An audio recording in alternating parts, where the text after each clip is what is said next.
세세한 사실관계를 언급하기보다 상식선에서 간단히 말씀드리겠습니다. 우선 제가 국회의원을 체포하거나 본회의장에서 끌어내라고 했다는 것입니다. 정말 터무니없는 얘기입니다. 상식적으로 이렇게 해서 도대체 뭘 어떻게 하겠습니까?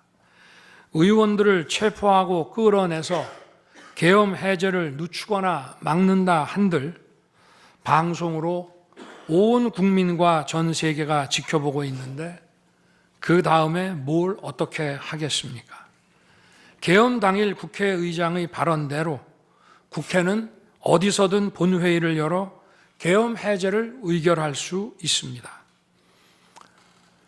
영화나 소설에 나오기도 하지만 현실적으로 이런 일을 하려면 군으로 국가를 완전히 장악하는 계획과 정치 프로그램을 미리 가지고 있어야 합니다. 그런데 실제 상황이 어땠습니까? 계엄 사무를 담당할 주요 지휘관들이 계엄 직전에 어디에 있었는지 이 심판정에서 다 드러났습니다. 장관 재가를 받아 지방 휴가를 가거나 부부 동반 만찬, 간부 만찬 회식을 하다가 대통령의 계엄 선포 직후에야 국방장관으로부터 업무 지시를 받았습니다. 준비된 치밀한 작전 계획이나 지침이 없었기 때문에 혼선과 허술함도 있었습니다. 국방장관이나 지휘관들이나 경험이 풍부한 군사 전문가들인데 이들이 왜 이랬겠습니까? 12.3 계엄 선포는 계엄의 형식을 빌린 대국민 호소이고 과거 계엄과는 다른 것이었기 때문입니다. 이미 민주주의를 수십 년 경험하고 몸에 밴 우리 50만 군이 임기 5년 단임 대통령의 사병 노릇을 할 리가 있습니까?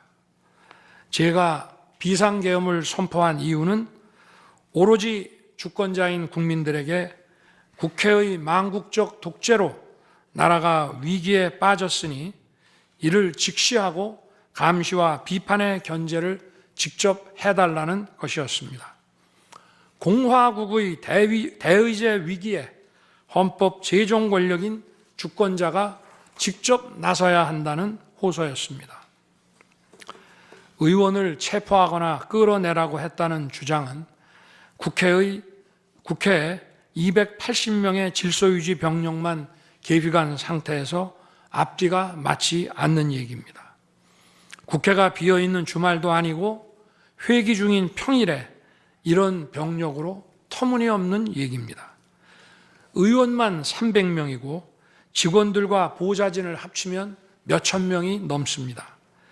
TV 생중계를 보더라도 계엄 선포 후 얼마 지나지 않아 이미 국회 마당과 본관에는 수천 명의 국회 관계자와 민간인들이 들어왔습니다.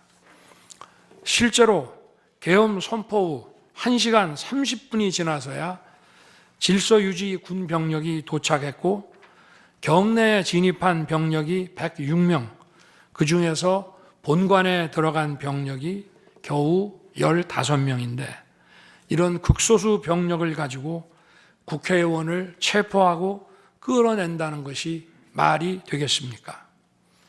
게다가 의결 정족수가 차지 않았으니 본회의장에 들어가서 의원들을 끌어내라고 했다는데 의결 정족수가 차지 않았으면 더 못 들어가게 막아야지 끌어낸다는 것도 상식에 맞지 않는 얘기입니다.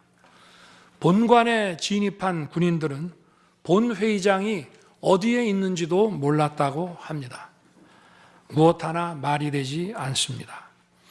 단 한 사람도 끌려 나오거나 체포된 일이 없었으며 군인이 민간인들에게 폭행당한 일은 있어도 민간인을 폭행하거나 위해를 가한 일은 한 건도 없었습니다. 실제로 일어나지도 않았고 일어날 수도 없는 불가능한 일에 대해 이런 주장을 하는 것은 지난번에도 말씀드렸지만 그야말로 호수 위에 비친 달빛을 건져 내려는 것과 같은 허황된 것입니다.